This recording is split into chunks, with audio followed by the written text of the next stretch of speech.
Good morning बंधुरा आज के आमी तोमादेर सामने निये चले एसेछि किभाबे आमी लोटे माछेर रसा रान्ना करछि सेटा तोमादेर साथे शेयर करब।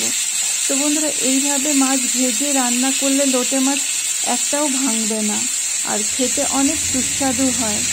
देखुन बंधुरा एकटाओ माछ भांगेनी और देखते कत सुंदर लागছে, खेतेও अनेक टेस्टी হয়েছিল। तो बंधुरा आमार এই রেসিপিটা তোমাদের যদি ভালো লাগে অবশ্যই একটা লাইক করে দিও। আর যেসব বন্ধুরা আমার চ্যানেলটা এখনো সাবস্ক্রাইব করোনি সেসব বন্ধুরা তাড়াতাড়ি সাবস্ক্রাইব করে দিও আমার চ্যানেলটা। তো চলুন বন্ধুরা আমি কিভাবে লোটে মাছের রসা রান্না করছি সেটা তোমাদের সাথে শেয়ার করি। এখানে আমি লোটে মাছ বাজার থেকে কিনে নিয়ে এসেছি। মাছগুলোকে ভালোভাবে কেটে পরিষ্কার করে ধুয়ে লবণ মাখিয়ে নিয়েছি। আর এখানে 1 কাপ ময়দা নিয়ে নিয়েছি আর দুটো টমেটো কুচো নিয়েছি, দুটো পেঁয়াজ কুচিয়ে নিয়েছি, কিছুটা ধনেপাতা আর 4-5টা কাঁচা লঙ্কা নিয়েছি। তো এখানে আমি ময়দার মধ্যে মাছগুলোকে এইভাবে মাখিয়ে নেব। লবণ মাখানো মাছগুলো আমি ময়দার মধ্যে এইভাবে মাখিয়ে নিচ্ছি, তাহলে কি মাছ থেকে যে জলটা বেরোয় সেটা বেরোবে না, ময়দাতে টেনে নেবে আর মাছগুলো একটুও ভাঙবে না। এইভাবে আমি ময়দা মাখিয়ে মাছগুলোকে ভেজে নেব। আর গ্যাসটা অনেক জোরে রাখতে হবে, আস্তে দিলে হবে না, মাছগুলো তাহলে ভেঙে যাবে। এইভাবে আমি সবকটা মাছ ভেজে নিলাম। তো দেখুন বন্ধুরা একটাও মাছ ভাঙেনি, খুব সুন্দর ভাজা হয়েছে মাছগুলো। তো আমি তুলে নিলাম মাছগুলো ভেজে। তো ওই তেলের মধ্যেই আমি পেঁয়াজ কুচো দিয়ে দেব। আমি কেটে রাখা দুটো পেঁয়াজ দিয়ে দিলাম, দিয়ে একটু ভাজা ভাজা করে নেব। আর ওর মধ্যে টমেটো কুচোটাও দিয়ে দিলাম, দিয়ে একসাথে ভেজে নেব। আর একটু স্বাদ মতো লবণ দিয়ে দিলাম, তাহলে কি পেঁয়াজ আর টমেটোটা তাড়াতাড়ি সুন্দর গলে যাবে। দেখুন বন্ধুরা এখানে প্রায় অনেকটা ভাজা ভাজা হয়ে গেছে পেঁয়াজ আর টমেটোটা। এবার আমি এর মধ্যে 1 চামচ আদা রসুন বাটা দিয়ে একটু ভাজা ভাজা করে নেব, যাতে আদা রসুনের গন্ধটা চলে যায়। তো এখানে আমার আদা রসুনটা ভাজা ভাজা হয়ে গেছে পেঁয়াজ আর টমেটোর সাথে। এবার 1 চামচ হলুদের গুঁড়ো, 1 চামচ লাল শুকনো লঙ্কার গুঁড়ো আর 2 চামচ ধনের গুঁড়ো দিয়ে দিলাম। দিয়ে এবার ভালোভাবে মশলাটা কষিয়ে নেব।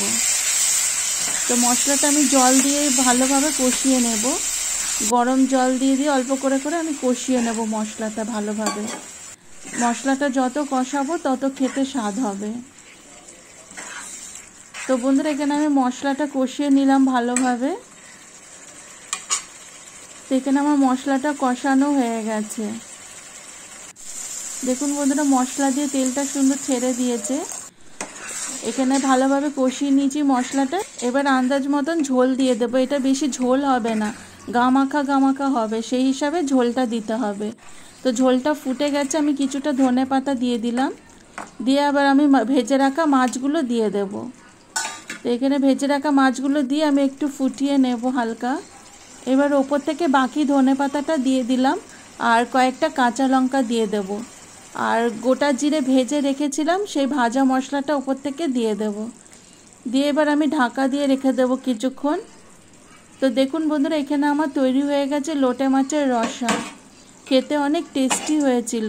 তো বন্ধুরা তোমরা অবশ্যই একবার এইভাবে বাড়িতে বানিয়ে খেয়ে দেখবে, তোমাদের সবার খুব ভালো লাগবে।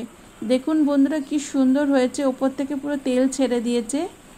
এই লোটে মাছের রসাটা গামাকা গামাকা হবে, খেতে অনেক টেস্টি হয়েছিল। আর গরম ভাতের সাথে খেতে খুব ভালো লাগবে এই লোটে মাছের রসাটা। আর মাছটা একটাও ভাঙেনি, সব কটা মাছ গোটা গোটা রয়েছে আর ভেতরেও সুন্দর মশলা ঢুকেছে। ওইভাবে ভেজে রান্না করেছি, ভেতরেও মশলা ঢুকেছে সুন্দর। তো বন্ধুরা আমার এই রেসিপিটা তোমাদের যদি ভালো লাগে অবশ্যই একটা লাইক করে দিও। আর যেসব নতুন বন্ধুরা আমার ভিডিওটা দেখছো সেসব নতুন বন্ধুরা আমার চ্যানেলটা সাবস্ক্রাইব করে দিয়ে আমার পাশে থাকার জন্য অনুরোধ রইল।